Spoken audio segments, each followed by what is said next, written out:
This is the Omaha News, presented by the School of Communication at the University of Nebraska at Omaha, from the studios of UNO Television.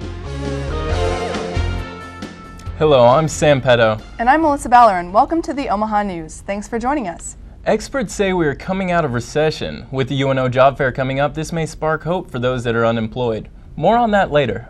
With the 10-10-10 conference showcasing new technology, we'll take a look at how it will affect the communications industry. Most Omaha residents are familiar with the election process. However, many area voters are not aware of the convenience of early voting. Jackie Scarda explains how residents can take advantage of voting before the polls open. As November 2nd approaches, residents are eagerly awaiting to vote for their favorite candidates. But more and more residents are finding reasons to vote early. Some residents, like Frederick Hess, use early voting because they have schedule conflicts with the November 2nd date. I voted early because I will be on vacation on November 2nd. I do vote every year, but I do not vote early every year. It just worked out that way the last two elections. Early voters can vote in person Monday through Friday from 8:30 a.m. to 5 p.m. at the Election Commission office near 115th and Burke. They can also vote by mail or have someone pick up their ballot and drop it off once it's completed. Dave Phipps, Douglas County Election Commissioner, says there is an often overlooked first step in the early voting process. You got to make sure you're registered before you can vote. You can do that through the mail or at the DMV, at a local library, any of those things up until October 15th. Then we give you one more week, and Friday, the October 22nd, will be the last day that you can actually register to vote in person. Residents can vote early in person by November 1st at 5 p.m. Those looking to vote early by mail can do so until the day of the election, but must request a ballot in writing by October 27th at 4 p.m. For the Omaha News, I'm Jackie Scarda. For more information on early voting, you can visit votedouglascounty.com. The Nebraska Democratic Party gears up for the next presidential election. The committee announced on Monday that they have plans to hold a second caucus in 2012. The first caucus was organized in February of 2008 in hopes of having a say in the national race. The exact date for the caucus is yet to be determined. The ribbon cutting for the new Nursing Science Center at UNMC was today. The new center is just one step UNMC is taking to address the shortage of nurses and staff in the state of Nebraska. Mrs. Smith? Mrs. Smith? Mrs. Smith is not actually having a heart attack. That's because Mrs. Smith is actually a dummy. This simulated scenario is just one of many at the new Center of Nursing Science, the new addition to the College of Nursing at UNMC. Students of the nursing college say that it gives them the practice they need before entering the real world. They're almost exactly like the rooms over at the hospitals. They give us more of a real life thing without actually having to, test it out on patients. So, yeah. And then we talk about it afterwards. It kind of, then we remember, if we did something wrong in here, we really remember that then. The new facility includes scenarios in intensive care units, labor and delivery, and even psychiatry. Recently in the state of Nebraska, as well as the rest of the U.S., there has been a shortage of nurses as a result of the recession and the coming retirement of nurses from the baby boomer generation. Despite the shortage of nurses, UNMC currently has to turn away 50% of qualified applicants. UNMC's Center for Nursing Science will help address the shortage of nursing here in Nebraska, as well as a shortage of nursing faculty. While we'll educate students at all levels in this new facility, we're going to prioritize graduate students because graduate students become future faculty. Not all of them, but many do, and we think that a university has special responsibilities to educate the next generation of teachers. The nursing college says the new facility will let them increase their number of students by 70% over time. Students will begin using the new facility in January of 2011. Omaha doctors may find themselves practicing elsewhere besides the Heartland. Over 24 doctors plan to volunteer at a women's hospital that is being built by an Omaha nonprofit group in Kenya. The doctors will provide training to Kenyan physicians in hysterectomies and other gynecological surgeries. Construction is being paid for by donations from Nebraska and Kenya. Several hospitals all over eastern Nebraska have donated equipment for the new clinic to use. Verizon customers will be receiving a refund for a mystery fee. More on that later. Coming Out Day was celebrated at the UNO campus. We'll have more on why this event is so special. You're watching the Omaha News on the Knowledge Network.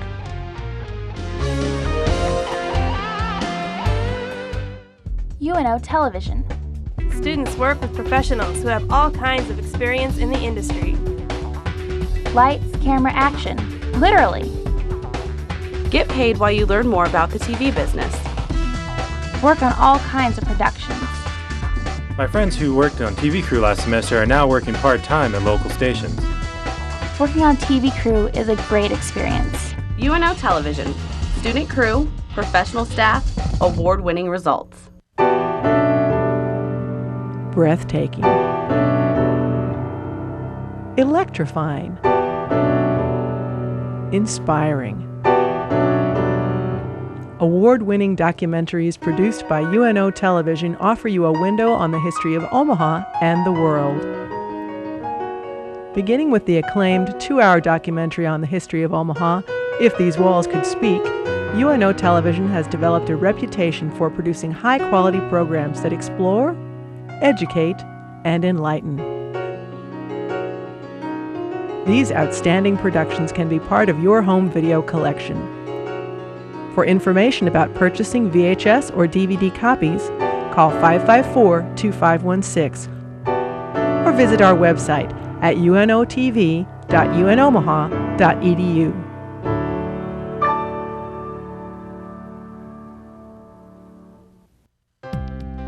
Most local television news only gives you brief headlines about issues that may be important to you. But for more than 10 years, only one program has remained dedicated to examining all the information about issues that really matter to Nebraskans. I'm Kathy Wyatt, and it's my privilege to present those issues for your consideration. Join me on the campus of UNO in a program we call Consider This, every week on the Knowledge Network. UNO recently held a Coming Out Day ceremony at the Milo Bale Student Center. Reporting live at the UNO Student Center is Omaha News reporter LaSonia Hart. LaSonia.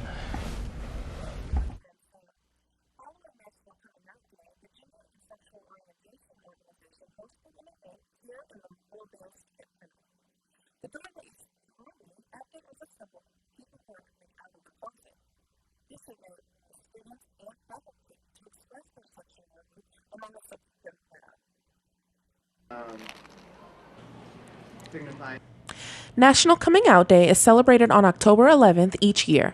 The University of Nebraska at Omaha is no exception. Joshua Wiley, Director of Gender and Sexual Orientation, says that this event helped him merge into the gay community.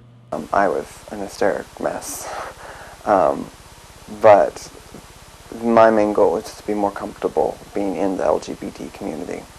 And so it can range from just being more comfortable with who you are to getting more courage to come out to parents, to friends, to loved ones. Although this event celebrates gay, bisexual, and transgender, everyone is welcome to attend. Meredith Bacon is a transgender woman. Her job as a UNO professor allows her to encourage gay students to come out.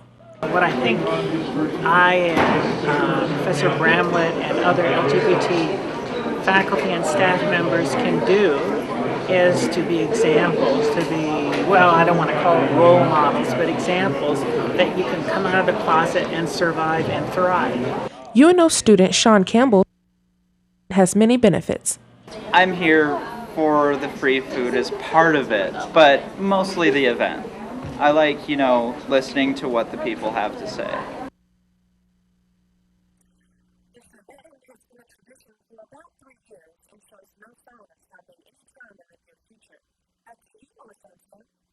Thanks, LaSonia. That was LaSonia Hart reporting live for the Omaha News. October 22nd is Erase Hate Day. This day is recognized worldwide and encourages people to wear the color purple as a symbol for spirit and support. The cause is meant to bring attention to those bullied because of their sexual orientation. The day was inspired by Judy Shepard, the mother of Matthew Shepard, who was murdered in a hate crime in 1998. The Omaha 10-10-10 conference brought together media professionals to discuss the future of journalism and communications. Reporter Ben Bohal takes an inside look at how technology is currently changing the face of the media. A decade in, a decade out. As technology continues to change, life as we know it follows. For members of the press and media, understanding how the world changes is crucial as well as adapting to it. The Omaha 10-10-10 conference worked to bring professionals in the media closer together to further comprehend the significance of where the world of communication and news is going. Messages are spread globally and instantaneously. No need to speak a language. There's no territorial or geographic limitations. We, I believe, are in unprecedented times. The broadcasting students are in a changing field. Everything is always moving and changing, and seeing how these professionals are able to adapt to new media come along, it's going to show me as a student how I can adapt and change as things differ in my field. The subject strikes a chord with KVNO News Director Robin Witch. The practice of conveying different forms of media to convey a message to the public is pivotal to staying afloat in an uncertain time for traditional news outlets. How can we tell this story with the medium that we have, with radio, with sound, with audio? And then how do we tell the story, with pictures and with video? And, then how do we get the word out about the story? Using Facebook and using, our website. Gone now are the days of radio's fireside chats as more people turn to new forms of social media like Facebook and online news outlets. As the world of technology continues to change, the media will be sure to follow suit. For the Omaha News, I'm Ben Bohal. Panelists at the 10-10-10 conference predict technology will be at the forefront of communication. Microsoft issues its largest security fix in the company's history. The software company plans to repair the Windows operating system as well as the flaws in the internet browser that could allow hackers to access PCs. Microsoft released 16 security patches to deal with the 49 defects found in the products. The total defects exceed the previous record of 39 flaws found in the software in October 2009. Verizon Wireless could be paying up to $90 million of refunds to its customers who were incorrectly charged for web access over the past several years. As Alicia Ipock reports, this refund could be costly for the phone company. The U.S. Federal Communications Commission has confirmed it is investigating a reported $50 million in mystery fees charged to mobile phone users by Verizon Wireless. I've been with Verizon for about 7 or 8 years now. I've never had any problems with them. I've always been pretty happy with them in the past few years that I've had them, so nothing to complain about as of yet. Verizon Wireless could be giving up to $90 million in refunds to cell phone customers that were overcharged for inadvertent web access or data system usage over the past several years. I cannot say for sure that I would have noticed if there was a credit or debit, to my account, just because if it wasn't actually put out there and told to me, then I probably wouldn't have paid any attention to it. The Verizon representatives were unable to speak on the matter, but did say that customers that are receiving the refund can expect to see it on their October or November bills.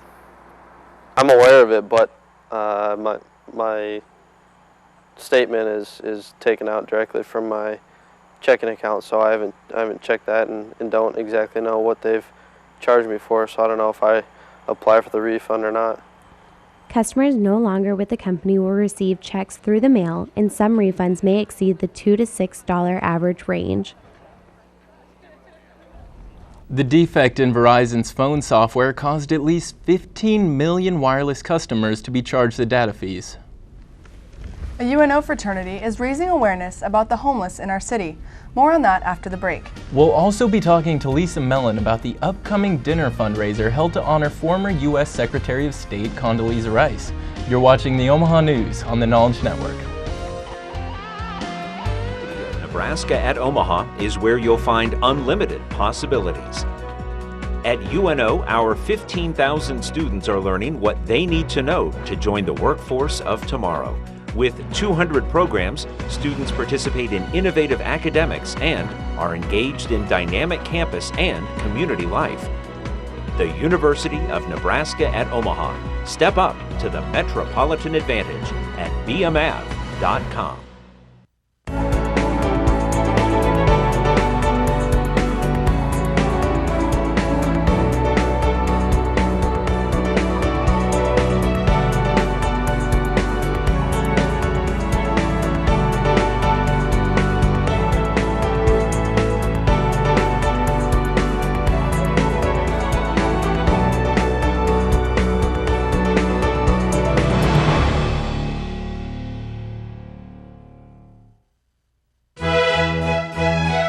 Maverick Sports has found a classy new home for football, hockey, and basketball coverage. Classical 90.7 KVNO. For schedule information, go to kvno.org. KVNO, the voice of Omaha's team, the UNO Mavericks. Feed your brain with original programs from the Knowledge Network. TKN combines the resources of educational and television experts from UNO Television, Omaha Public Schools, Westside Community Schools, Metropolitan Community College, and Creighton University. TKN members produce a variety of programming with collaboration from students working in front of and behind the camera. The Knowledge Network. Feed your brain by watching Cox 17 and 18. You're watching the Omaha News. The UNMC Cancer Treatment Center will be hosting a dinner at the Quest Center. The dinner will recognize former U.S. Secretary of State Condoleezza Rice and her involvement in cancer research. Joining us today is Lisa Mellon. Lisa, thank you so much for joining us. Sure. So what is your role in planning of this event? Well, I'm the co-chairman of the event, so I've been involved in every aspect of planning it, but I'm also president of the Epley Cancer Center Friends Board of Directors, and we're the fundraising arm for the Epley Cancer Center, and this is one of our projects. Okay, so tell us exactly what's going to be happening on October 26th. Well, on Tuesday, October 26th, Dr. Rice will first start at the Bookworm in Countryside Village and autograph her new book, Extraordinary, Ordinary People. It just came off the press and was delivered yesterday. In fact, you've probably seen her doing all of her press conferences around the country. All proceeds from that book signing will benefit the Epley Cancer Center. And then that evening, we're hosting a dinner at the Quest Center. And these are for guests and patrons. And she is going to receive the Ambassador of Hope Award. Okay. This is the 6th annual year for the event, correct? Yes, okay. It is. And she joins quite a number of people that, I mean, they seem to have a connection with cancer. Can you tell us more about these people and what they all have in common? Sure. We've had Tom Brokaw in the past, Sam Donaldson, General Norman Schwarzkopf, and also Robin Roberts. They've all had cancer touch their lives or their families' lives in some way. Robin Roberts, as you know, is a former breast cancer survivor within the last couple years. Dr. Condoleezza Rice has raised significant awareness of cancer, the cancer issue in the community and nationwide. Her mother was diagnosed with breast cancer when Dr. Rice was only 15 and had treatment for many years and passed away when Dr. Rice was 30. So all of these people really create greater awareness of cancer and research and the benefits. So it seems like a very personal, special event then. It is very personal and very special, and hopefully she'll help us raise over $1 million again for cancer research. So what's involved with planning this event then? Well, other than the book signing and the dinner, we have an oral auction for research, and we're hoping to raise an additional $300,000 to $400,000 that would go directly towards cancer research from the auction. And Dr. Rice will accept the Ambassador of Hope Award and give the keynote address. She'll speak for about 25 to 30 minutes. Okay. Were there any other nominees this year for the event? We don't have nominees, actually. Dr. Ken Cowan, who's the director of the Epley Cancer Center, does the research and actually chooses somebody for the award year after year. Somebody who creates significant awareness, again, in cancer research. So. Okay. And considering that Condoleezza Rice is a fairly well-known person in politics and government and all that stuff, do you expect the turnout for this year's event to be pretty substantially larger? Yes. We have close to 700 reservations right now, and typically we range from anywhere between 800 and 900 attendees. Tickets are $150 a person, and people can order them right off our website at nebraskahope.org, or they can contact our reservations chairman directly. Okay, so are there going to be any other special events happening at this event then? We have the research exhibits. We have several physicians who will actually display their research at the event during the cocktail hour from 6 to 7, and then the dinner will be at 7 o'clock. Okay, so lots of different activities and stuff going on. And then the oral auction. The oral auction, what does that consist of? The oral auction will be all towards research. So it's a little different than your typical oral auction where people are trying to buy boats or trips. We'll have different levels starting at the $50,000 range where people can stand up to fight for the cause. So if you're interested in giving $50,000, you'll stand up to fight against the cause or against cancer. And the levels are $35,000, $25,000, $15,000, $10,000, all the way down to $100. And our goal is to have every person in the room stand up for the cause and help fight cancer and help support the research. That sounds like a really good event. It is. Thank you so much, Lisa, for joining us today. Thank you. The cost for the dinner is $150 per person. If you'd like to learn more information about the event, you can visit nebraskahope.org. Omaha's Field of Dreams nears completion. More on that after the break. The UNO Job Fair had close to 80 businesses attend the event. Find out what this means for Nebraska's economy. You're watching the Omaha News on the Knowledge Network. Hi, I'm Meshach Taylor, actor and public television supporter, encouraging you to become a fan of UNO Television. Located on the University of Nebraska at Omaha campus, UNO Television is a unit of the College of Communication, Fine Arts, and Media. Student crew members are trained and placed in broadcasting positions that give them real-world experience. Many students move seamlessly into jobs within the local television market. UNO Television, student crew, professional staff, award-winning results.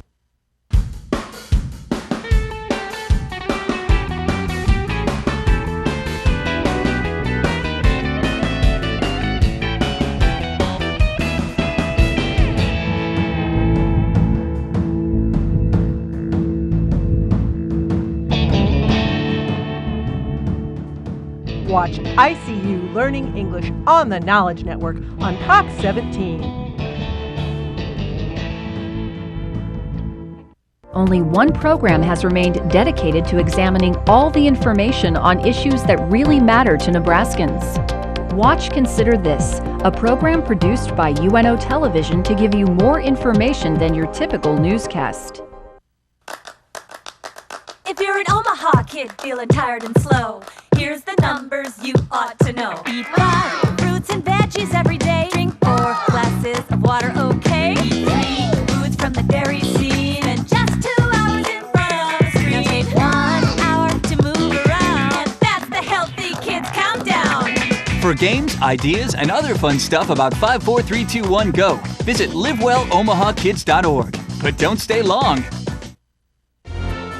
You're watching the Omaha News. A local fraternity unites the community to raise awareness for Omaha's growing rate of homelessness. As Felicia Messidoux explains, the effort is making a positive difference in the community. As the growing rate of homelessness continues to intensify in the Omaha community, this group of young men are determined to rectify the issue. Here, Phi Beta Sigma Fraternity Incorporated are preparing for their 6th annual Sleep Out for the Homeless. It's an overnight demonstration that will occupy the corner of 72nd and Dodge and Petco's parking lot, drawing in the attention of ongoing traffic. Vice President Lonzel Johnson says there's a need to be proactive. In the Omaha community, the issue is quite severe, especially when you go down towards the riverfront area. There's a lot of homeless people. And I know there are other various giveaways that happen weekly with the Sienna Francis House and Open Door Mission. And the population, like we said, is increasing. So we need to do something about that. The organization is persistently gathering participants by using social networks such as Facebook and passing out flyers across college campuses. Members are even going to the homes of community donors, picking up clothing and canned goods, items that will all be donated to the Open Door Mission. CEO Candace Gregory gives her sentiments of appreciation. Well, anytime that you can educate people on the real issues of homelessness and also public awareness and create a momentum in the community, it's a good thing. For the Omaha News, I'm Felicia Messidoux. The Open Door Mission has increased its services by 46% within the last year to cope with the city's challenges. You can continue to make donations by contacting Candace Gregory at 968-5892. 2 major events this month will bring the TD Ameritrade Ballpark closer to completion. With the dirt infield already in place, the park looks to add the scoreboard next week. The turf will be installed by the end of October. Officials say the park is nearly finished and is on track for opening next spring. With the recession coming to an end, this may give college students hope in finding a job. Reporter Ellis Givens explains how this can increase the attendance in future job fairs.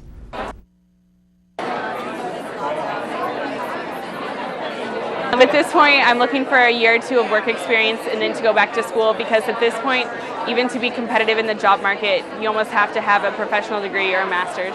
That was the general feeling among students at the UNO job fair, but Omaha companies are starting to show signs of growth.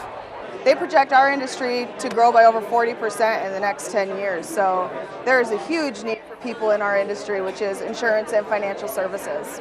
Megan Jensen has the right attitude going into the job fair. Honestly, I'm looking anywhere that is hiring, so whether that's Union Pacific, FBI, I'm really not closing myself off to any options. Jensen should find success because there are many companies looking to prepare for next year. I would say on average we're probably going to hire 10 more advisors in 2011. So right now we're gearing up for the next year. Job fairs such as the one behind me are signs of life for the local economy. For the Omaha News, I'm Ellis Givens. For more information about this job fair and the upcoming fair in the spring, contact the UNO Career Center. Next week, we'll be taking a break. However, in 2 weeks, we'll take a look at the Suttle recall and what Mayor Jim Suttle is doing to fight it. And the Bagel Bin will be reopening in November after being burnt down earlier this year. Thanks for watching the Omaha News. Have a great week.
The University of Nebraska at Omaha is where you'll find unlimited possibilities. At UNO, our 15,000 students are learning what they need to know to join the workforce of tomorrow. With 200 programs, students participate in innovative academics and are engaged in dynamic campus and community life. The University of Nebraska at Omaha. Step up to the metropolitan advantage at bmav.com.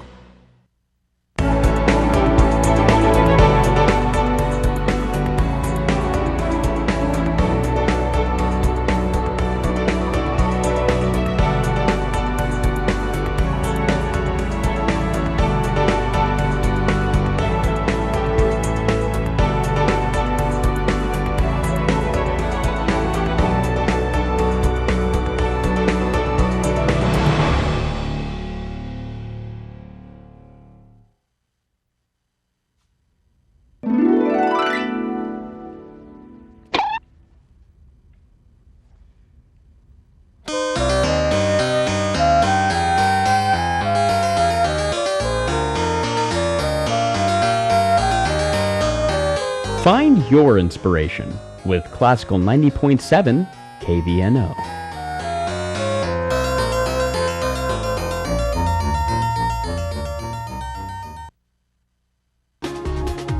Feed your brain with original programs from the Knowledge Network. TKN combines the resources of educational and television experts from UNO Television, Omaha Public Schools, Westside Community Schools, Metropolitan Community College, and Creighton University. TKN members produce a variety of programming with collaboration from students working in front of and behind the camera. The Knowledge Network. Feed your brain by watching Cox 17 and 18.